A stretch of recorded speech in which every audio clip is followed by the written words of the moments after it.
وَلَقَدْ بَعَثْنَا فِي كُلِّ أُمَّةٍ رَّسُولًا أَنِ اعْبُدُوا اللَّهَ وَاجْتَنِبُوا الطَّاغُوتَ.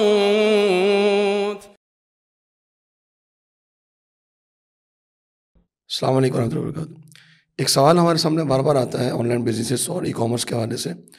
جو ہے ڈراپ شپنگ کے حوالے سے. ڈراپ شپنگ کا ایک بڑھتا ہوا رجحان جو ہمارے ایک سوسائٹی میں ہے، اور بہت سارے لوگ اب اس بزنس سے جو ہے وہ کنیکٹ ہو چکے ہیں. تو اس کے حوالے سے یہ ایک سوال سامنے آتا ہے کہ یہ ڈراپ شپنگ کا جو ایک بزنس ہے، یہ حلال ہے یا اس کے اندر کچھ ایسی کنڈیشنز ہیں کہ جس کی وجہ سے اس پہ مسائل شرعی حوالے سے پیدا ہو سکتے ہیں. تو سب سے پہلے ہمیں یہ سمجھنا ہوگا کہ ڈراپ شپنگ کیا ہے بیسکلی. تو ڈراپ شپنگ جو ہے وہ ای کامرس کے ایک طریقہ کار ہے کہ جس میں کوئی بھی شخص جو ہے وہ کسی اسٹور پہ، جو آن لائن اسٹور ہو یا اپنی کوئی ای اسٹور جو ہے وہ بناتا ہے، کوئی ویب سائٹ بناتا ہے،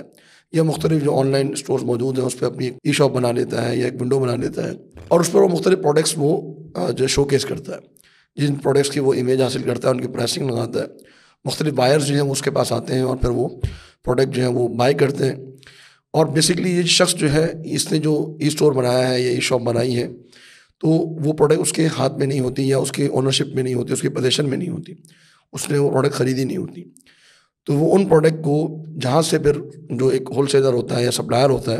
اس کو پھر وہ آرڈر کرتا ہے، اور وہ ہول سیلر یا سپلائر جو ہے وہ بائر تک اس چیز کو پہنچاتا ہے. تو یہ ایک کانسیپٹ ہے ڈراپ شپنگ کا، جو کہ بڑی تیزی کے ساتھ بڑھتا ہوا چل رہا ہے، اور مختلف ویب سائٹ اس کے موجود ہیں جو ریٹیلرز ویب سائٹس ہیں بیسکلی، اور اس کے اوپر ہمارے جو ہے وہ اسٹورز بنتے ہیں. لیکن اصل جو بیسک کانسیپٹ ہے جو وہ ہے، وہ یہ ہے کہ اس میں ایک شخص ایسی آئٹمس بیچ رہا ہے، ایسی چیزیں بیچ رہا ہے کہ جو اس کی ملکیت میں نہیں ہے. تو یہ وہ ایک طریقہ کار ہے کہ جس کے اوپر ایک شرعی طور پہ آبجیکشن آتا ہے. کیونکہ ہمارے سامنے اب اگر ہم اس کا شرعی حکم کی طرف جاتے ہیں تو ہمارے سامنے یہ آتا ہے کہ نبی صلی اللہ علیہ وسلم نے ایسی چیز کو بیچنے سے منع کی ہے جو انسان کی اپنی ملکیت میں نہ ہو. جیسا کہ جامع ترمذی میں حدیث نمبر 1232 میں جناب حکیم بن حزام رضی اللہ عنہ وہ فرماتے ہیں کہ نبی صلی اللہ علیہ وسلم کے سامنے میں نے اپنا ایک کیس رکھا کہ میری ایک دکان ہے، اور وہاں پہ جو ہے وہ لوگ آتے ہیں اور ایک ایسی پروڈکٹ مجھ سے خریدتے ہیں کہ جو میرے پاس موجود نہیں ہوتی.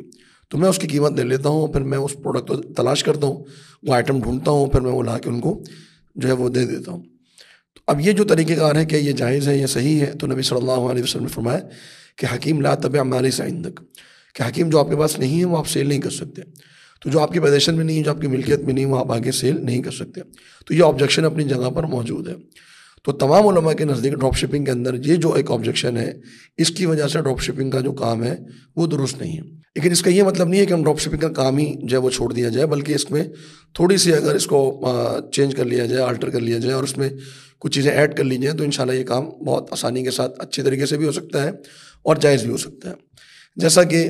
مثال کے طور پہ اگر ایک شخص سیل کر رہا ہے، تو اگر وہ پہلے سے چیزیں اپنے جو ہے وہ اسٹور میں رکھے اور ایک اسٹور بنا لے، اور اس سے وہ چیزیں آگے جب بھی اس کو آرڈر ملے تو وہ آگے اس کو شپ کرا دے، یقیناً یہ کام بہت مشکل ہے. دوسرا ہم یہ کام کر سکتے ہیں، جو دوسرا آپشن ہے ڈراپ شپنگ کے اندر، وہ یہ ہے کہ ہم جو ہول سیلر ہے یا سپلائر ہے اس سے ہم پہلے سے بات کر لیں، اور ہم اس کے ساتھ ایک جس کو ہم کہتے ہیں کہ کمیشن طے کر لیا جائے کہ جی میں آپ کے پروڈکٹ جو ہے وہ آگے اپنے اسٹور پہ میں سیل کراؤں گا، کسٹمر میں لے کر آؤں گا، اور جو بھی جو میں سیل کراؤں گا تو اس میں جو کمیشن ہوگا میرا اتنا، وہ میں کمیشن اپنے پاس رکھوں گا. اور جو کسٹمر آ رہا ہے اس کے علم میں یہ بات ہونی چاہیے کہ یہ جو پروڈکٹ میں خرید رہا ہوں، یہ پروڈکٹ اس ویب سائٹ والے کی نہیں ہے، بلکہ کوئی تھرڈ پارٹی ہے جس کی یہ پروڈکٹ ہے. تو وہ پروڈکٹ ان کی، یعنی جو وینڈر ہے بیسکلی وہ تھرڈ پارٹی ہے.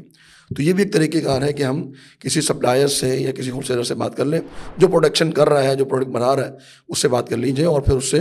جو وہ کمیشن طے کر لیا جائے. تو پھر جو ذمہ داری ہوگی وہ پروڈکشن کی ہوگی اور سپلائر کی ہوگی کہ وہ آگے سامان کو بھجوائے، اور جب بھی اس کے بعد آرڈر آتے ہیں تو وہ شپنگ کرنا اس کی ذمہ داری ہے. اور اگر یہ بھی مشکل ہے کہ ہم کسی کے ساتھ کمیشن میں بات نہیں کر سکتے، تو ہم ایک اور بھی طریقہ کار کر سکتے ہیں. یا اگر ہم سامنے کسٹمر کو یہ نہیں بتانا چاہ رہے کہ یہ پروڈکٹ ہماری نہیں ہے بیسکلی، بلکہ کسی تھرڈ پارٹی کی ہے، بلکہ ہم یہ بتانا چاہ رہے ہیں کہ پروڈکٹ ہماری ہی ہے اور ہم نے ہی اپنی اس کو شوکیس کیا ہوا ہے اور ہم ہی اس کو سیل کر رہے ہیں، تو اس کے لیے پھر طریقہ کار یہ ہے کہ ہم جو ہول سیلر ہے یا سپلائر ہے اس کے ساتھ ہم پارٹنرشپ کر لیں کہ جی میں آپ کی پروڈکٹ جو ہے وہ سیل کراؤں گا، اور اس کے اندر جو بھی پروفٹ ہوگا وہ ہم 50-50 کے ہم پارٹنر ہیں اس کے اندر، اور ہماری یا جو بھی اس کے ساتھ ایک